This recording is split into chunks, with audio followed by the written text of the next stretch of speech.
Hi, and welcome to the Squeaky Wheel Farm. I'm Christine, and today I've been working on a little project, and I thought I'd share it with you.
Now, I received this as a gift quite some time ago, and if I can be entirely honest, it caused me a little bit of anxiety.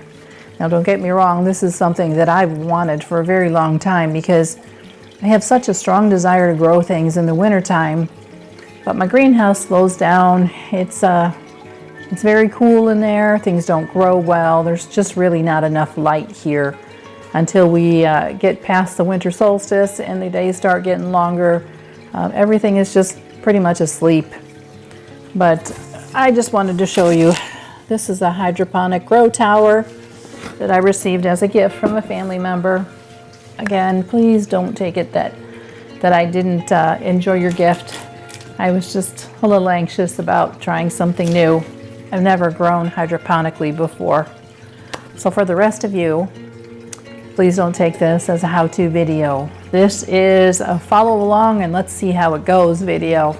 And I'm excited to see how it goes with this. I did watch several YouTube videos just to help me get started, and I'm hoping that I'm doing everything right. And if I'm not, please let me know in the comments because I'm still learning at this. But I always like to share my successes and my failures with you, so you'll learn from both. Now, this grow tower is pretty much a set it and forget it, and I'm really excited about that.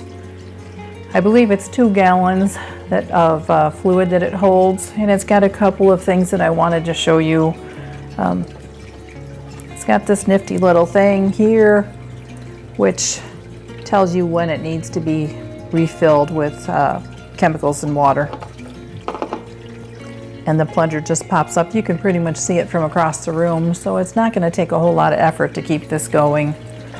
There is a port on this side. Let's pop off the cap. This is the hole where you refill it. And other than that, I think it's 1, 2, 3, 4, 5, it's 7 layers of 5. So it's 35 little ports where you can plant various greens. I've plucked some strawberries out of my greenhouse, and these are the ones that I had planted into the gutters last spring. So some of these are mother plants, some of these are first-year plants, and I tried to pull out ones that were still green. I had to trim some of the roots back, so we'll see how they go, but usually strawberries are pretty good about allowing their roots to be trimmed. And then I've got some lettuces and some bok choy, and I do have a dill plant that I had that I've got here in the back. Oh, one other thing. All of the videos that I had seen, or most of them, they had started their plants in a different tray. Sometimes in rock wool, sometimes in sponges, and other times in soil. But regardless of the medium, a lot of people had waited till the plants got to be about 2 inches tall before they put them into the sponges and into the grow tower. I do not know if that is necessary, but I'm gonna find out. I've got 2 little ports that I saved in the back that I've loaded up with sponges and just some lettuce seed, just to see if it will sprout. It's a learning experience, so we're gonna have to see. I do expect these plants to go through a shock.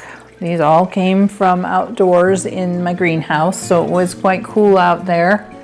So not only have they had a temperature change, I've also stripped all of their soil off of them, which is the only growing medium that they've had their entire lives.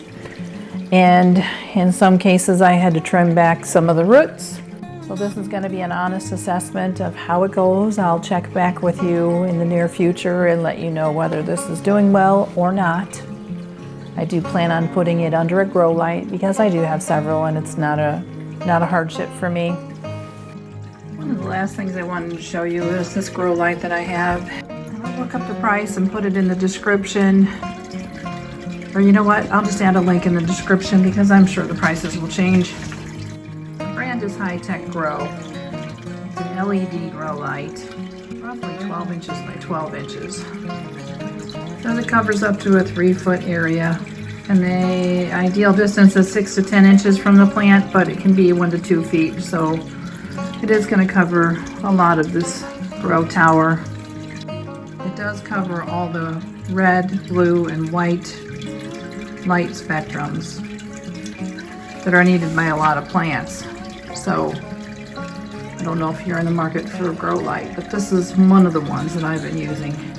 They don't get hot, you can touch them. You're not really supposed to look at them for a long period of time, but it does wonders for the plants. So if you're interested, I'll put a link in the description. Well, that's all I have for you today. Thanks for watching. Oh, and one more thing. I hope to see you again soon. Now, if you've enjoyed this video, watch this next.